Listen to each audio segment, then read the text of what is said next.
Here's a simple one and a great one for fresh homemade croutons. Okay, so we're going to start off by cutting up some bread. Usually you can use day-old bread or stale bread, older than day-old even. I'm using fresh bread here because I didn't have any. This is for the purpose of the demo, but even this awful whitey of the whitest white bread will work perfectly for this, so that's a great way to use up your Wonder Bread. No brands named.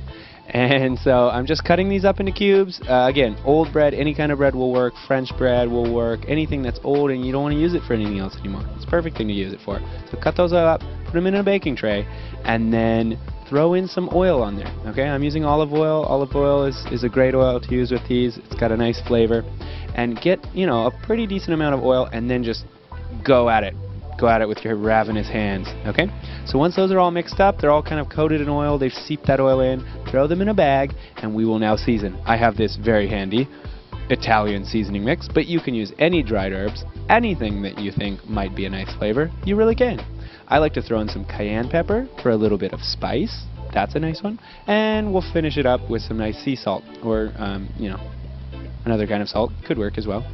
Okay, so last crack of fresh pepper, except no alternatives. There is no replacement for fresh cracked pepper.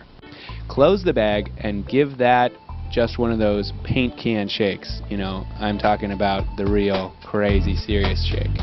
Shake that for about a minute. Everything is really well combined. Now, pour those back out into your tray, which, because you mixed all the oil around in there, worked out really well. You can see the bake temp right there.